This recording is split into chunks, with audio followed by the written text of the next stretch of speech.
Unfortunately, upper cervical care is still the best kept secret in healthcare, and we're trying to change that. You know, these videos are a part of that change. UpperCervicalCare.com is doing its part as well. But you know, to fully understand why upper cervical care hasn't fully infiltrated society, you've got to understand its history. In 1893, a man by the name of Daniel David Palmer, went by the name D.D. Palmer, he was working in his office one night, and he had a janitor there that was telling him about how he lost his hearing like 17 years ago. And what happened was he heard a little pop sound up in his neck, and then all of a sudden his hearing went away. Well, D.D. said, well, let's take a look at your neck and see if maybe we can figure out what happened to make you lose your hearing. So when he started feeling around his neck, he felt a little lump, and what happened was he pushed on that lump and made a popping sound. Well, at first nothing happened. So he did it 3 days in a row and pushed on that lump and popped that neck, and boom, his hearing came back all of a sudden. So D.D. Palmer said, I've got the cure for all deaf people. D.D. had people coming from all over the world with deafness. Well, not all the deaf people got their hearing back, but what he found was that a lot of other conditions started clearing up. People had kidney problems that cleared up and heart conditions and stuff like that. So then his son comes into the picture, B.J. Palmer, who is known as the developer of chiropractic, because he took what D.D. was doing, which was basically pushing up and down 3 times on each side of the spine, any high spot, just pop, pop, pop, pop, popping anything he could pop. And some people got better, some people didn't. BJ decided, hey, we need to narrow this down. We need to find out why some people are getting better and some people aren't. So in 1935, BJ started a research center.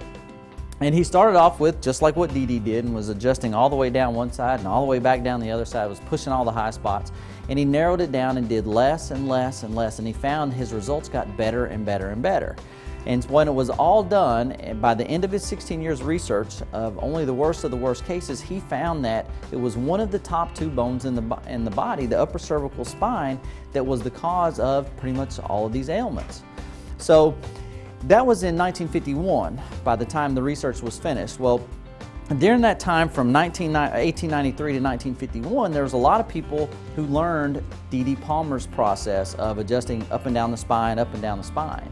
Well, by 1951, when the upper cervical research came out, there had been a lot of other schools had popped up all over America that were teaching people how to adjust the entire spine. Well, B.J. Palmer did the upper cervical work, and then he later left the clinic and died in 1961. Well, that was only a 10-year span where upper cervical was taught at a full-time level out of his school. When B.J. passed, his son, David Palmer, then took over the college. Well, B.J. Palmer was known all over the world. He had been to the White House with 4 different presidents. He took care of Dr. Mayo and his family from the Mayo Clinic. He was world-renowned.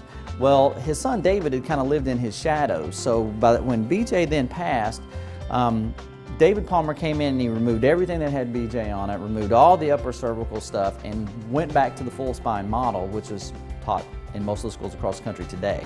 So even as recently as 20 years ago, I would say there were a handful of upper cervical doctors. Now in the last 10, 12 years, there's been a real surge in growth and popularity in upper cervical, especially the last 4 or 5 years with the production now of documentaries on upper cervical, huge conferences. Now we've got postgraduate diplomat programs. So now the upper cervical work is really starting to pick up some momentum, which may be why you're hearing about it now because of web pages such as this.